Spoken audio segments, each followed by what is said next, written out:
So I want to talk about Parx Casino, but in my notes it says, check out a whole new selection of the Fire Blaze online casino games on the BetParx app, or the exciting new Capital Gains online slot game, or try the new Mystery Express online slot.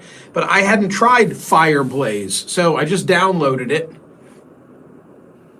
Let's see how I do. Hang on a second so you can see this. Joker, Joker, Joker! That was not a winner. That was not a winner.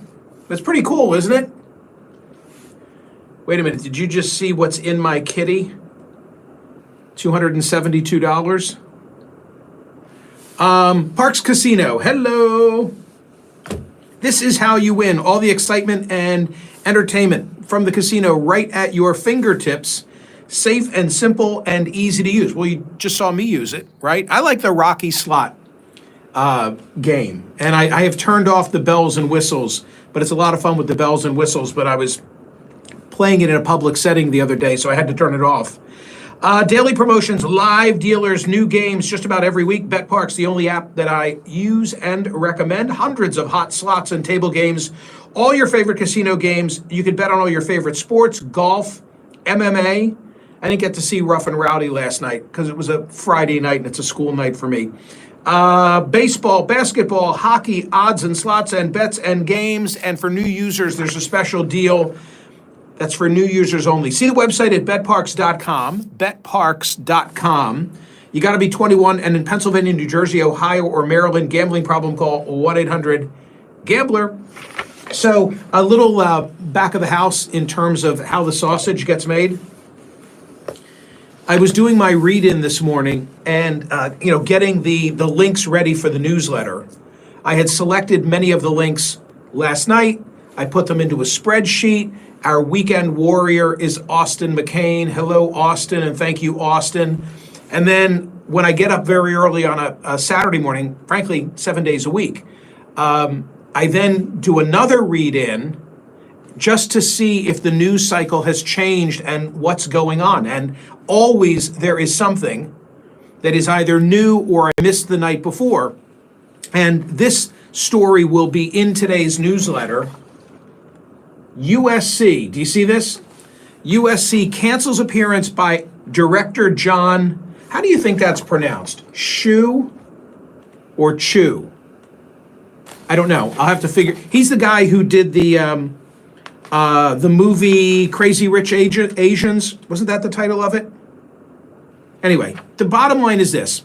You know that the valedictorian at USC, we've been speaking about it this week, it's a great issue. The valedictorian at USC this week was told, well, you can still be our valedictorian. You earned it. We're not going to take that away from you, but you can't speak during commencement, an honor we normally give to valedictorians, because you've said some things via social media in the past that have been regarded as anti-Semitic. I don't defend her comments, her anti-Semitism, but I do question when a university is now going to say you've earned this right based on your academic achievement, but you know what? You said something that we think is problematic. Oh, and by the way, that's not what USC uses as its basis. They use as their basis the safety considerations if they allow the individual who is their valedictorian to speak in light of her social media comments, even though she says they never told her that there were any safety concerns. So there's been this debate about USC's handling of this controversial speech, and now the update is USC is saying, you know what? We're not going to have any outside commencement speakers, which I think is ridiculous. Here's the lead of this story. So I'm scrambling to quickly get a commentary into my CNN program where I can weigh in on this. USC called off an appearance from director John M. I'm going to go with Shu for now. and other commencement honorees in the wake of growing controversy over its decision to cancel valedictorian Asna Tabassum's graduation speech amid security concerns, the university announced on Friday. In a letter posted on its website, the university wrote that, quote, given the highly publicized circumstances surrounding our main stage commencement program, it made the decision to release our outside speakers and honorees from attending this year's ceremony. We've been talking to this exceptional group of people, and we hope to confer these honorary degrees at a future commencement or other academic ceremonies. What wimps! What wimps! I cannot believe this. And then it goes on and it gives the background. Oh my God! Along with Shoe, yeah, I was right. Crazy Rich Asians is the film. Man, that had a dark turn I didn't see coming. Along with Shoe, tennis legend Billie Jean King. Oh, we can't have her! Oh my God! What might she say? Are you joking? And National Endowment for the Arts Chair Maria Rosaria Jackson. Ooh, that sounds nefarious. Don't let Maria speak. National Academy of Sciences President Marcia McNutt. Like, we're going to deny the National Academy of Science president the opportunity. No, we're not going to deny her. Let's think of it differently. We're going to deny our 65,000 attendees the opportunity to hear what the National Academy of Sciences president might say. How asinine. Why don't we just get rid of all commencements? Why don't we just get rid of all college campuses? Look, it's a subject I would be keenly interested in, given what I do for a living, but particularly because in a month at Dickinson College, which was the first college founded in the United States after the formation of the United States, I am the commencement speaker. I am the commencement speaker on, I think it's the 18th. It's a Sunday. And I'm really looking forward to it. And it's a great honor. And my God, it's hard to try and say something of significance in under 15 minutes. But can you believe USC, their response, instead of saying, you know what, we were wrong, the valedictorian earned it. We hope and we trust she's a bright individual, that she'll maintain a sense of decency and civility and decorum. But we're not going to just yank her. We made a mistake. We're going to let her speak. Instead, they go the other direction and they say, the president of the National Sciences can't speak. Billie Jean King can't speak. Hey, by the way, if any of my team at CNN watches my YouTube Live, please put that in. Please insert. It really will help me in my commentary. The part that says who the others now aren't going to speak. That's really important. That is really important. Well, that's not why you're here, though, because the thumbnail spoke of Donald Trump's trial beginning on Monday. Mark Wallam. All right, I'm not even going to comment on that, Mark Wallam. That just flew by me. So the Trump trial begins on Monday morning, and he says he's going to testify. And today's poll question at Smerconish.com asks, is he really going to testify? Will Trump testify? I know that many of you are going to vote no. And my inclination is no. I don't think he wants to testify. No matter what he says, he doesn't want to testify. But he might have to. He might have to. For a reason that I will get into on television today that I wrote up last night. And it has to do with the felony with which he's been charged, which is for election interference. And here is the very simple version. The very simple version is that the prosecution is going to say that the payment to Stormy Daniels was an illegal campaign contribution because it was not recorded as such and because it exceeded the federal limits. When you paid Stormy Daniels $130,000, you were giving $130,000 to your campaign because you were paying her so that in the 11th hour of the election, she wouldn't become an issue. Okay? What's Trump's response? Trump's response is to say, no, that's not true. I paid her because I didn't want my family to be embarrassed. It's all BS. I never slept with her, but I didn't want my family to be embarrassed by this allegation. And you know what? I'd have paid her that money no matter when she surfaced. And the prosecutors will say, wait a minute, you paid her in the 11th hour of the campaign. And Trump will say, well, that's when she surfaced. It had nothing to do with the campaign. How do you get that defense into evidence without Trump's testimony? I think that's a challenge. I think that is a challenge because prosecutors, Monday is not an opening argument. If you ever hear me say Monday opening argument, I've had a slip of the tongue. Monday is an opening statement. And down the road, at this pace, it might not be months, it might be weeks, it might be 2 weeks. At this pace, there will come a time when there will be closing arguments. Closing arguments in your opening statement, and I would say this to juries when I tried cases. I would say to juries, after I would greet them, introduce myself, introduce my client, I would say, allow me to give you a roadmap of the evidence that I expect you're going to hear during the course of this trial. And then I would try and never overstate it because you could be held accountable for it later, but I would try and just provide a summary of that which we expected the facts were going to show. It is not a place for argument.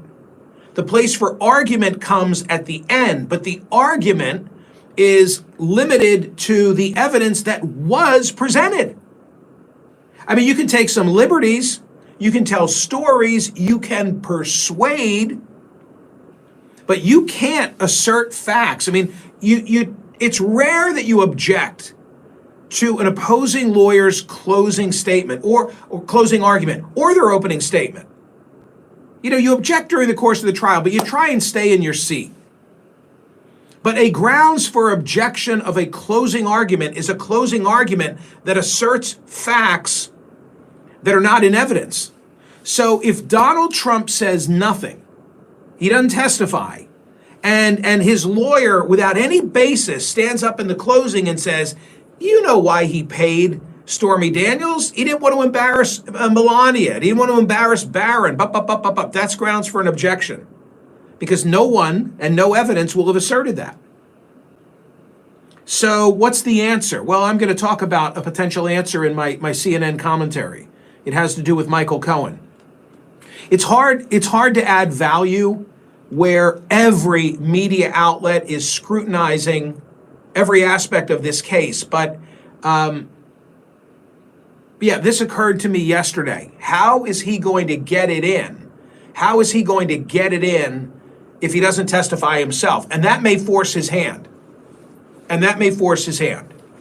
Pat says he would be lying if he said that. Would he? Would he be lying? How do we know?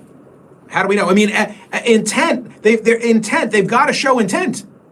One of the elements of the prosecution's case, in fact, I've got great guests today, and one of them is Ellie, and I intend to ask Ellie, how can the prosecution show intent in this case?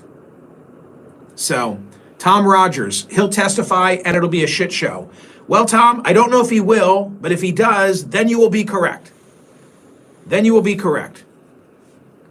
Binny, looking forward to the day that Melania tells all. Well, that would be a hell of a book. But I don't think that happens. Yeah, I don't think so. Doug just said it. Doug Carey just said it.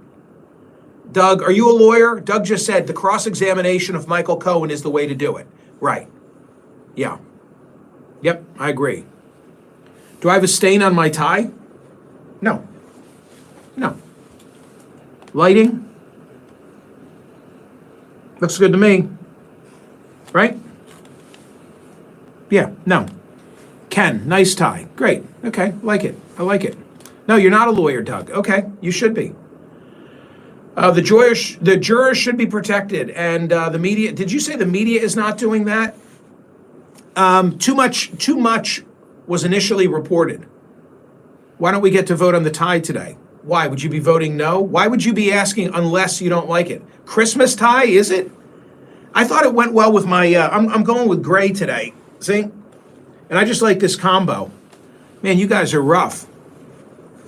You still need to replace your bleached purple background. Don't get me started. Don't get me started. Sean, Paul Simon was and Herbie Hancock? Thomas DeVerney likes the tie. Okay. Jamal, after Trump is gone, Melania can speak. I popped some popcorn for the cross-examination of Trump. Yeah, but we should be able to watch it, right? All right, the whole conversation is just devolving into one of my sartorial splendor here. So you guys are funny. All right, let me get busy. Got to get going, get my noggin powdered. Hope everybody is good. Yes, I'm crying uncle. I am crying uncle. Please vote on the poll question today. It's very simple. Will Trump testify? Will Trump testify? Oh, can I tell you one other thing? A little treat last night. I watched, I love Curb.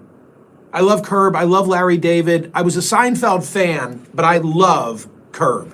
And in my studio, and some of you who are here every day, small group of you, the most loyal of our YouTube followers, you've been in my studio. You know that I've got a portrait. It really is a portrait of Larry David hanging on the wall, personally inscribed to me, and it says, and you'll get the joke if you watch the show, Michael, are you my Caucasian? Remember Crazy Eyed Killer? So I watched season 1 of this final season, season 12, the first episode, and I was disappointed in it. I had to be honest. Maybe my bar was too high, and I was like, oh, geez. And then I got so busy getting ready for the Mingle Project events and other speeches, and life got in the way. And then I came back, episode 2, oh, this is good, we're getting back on track. By episode 3, and there are only 10, like they were cruising.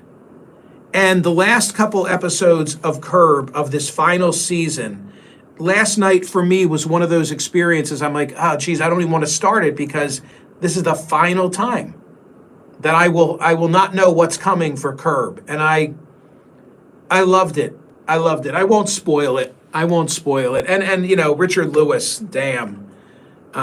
He was a funny guy with a very unique, monotone kind of delivery. But, and the reason that Larry David's portrait hangs in my studio is because of the genius of Larry David. And look, I sit here and I'm on radio and television. I talk politics all the time, and the front page is my fodder. But I always say this, my favorite discussions with the audience are about life, about the everyday aspects of life where it doesn't matter if you're a Republican or a Democrat. It's just the stuff that unites us. And in this season, episode maybe 7, one of the backstories is Larry's frustration with being added to a text chat. And it's just one of those things where it's so true. It is so, so true. And in the final episode, he's, sitting on an airplane and the flight attendant wants him to turn off his phone. All right, I'll stop. But genius. See you, gang. Have a wonderful day. Adios.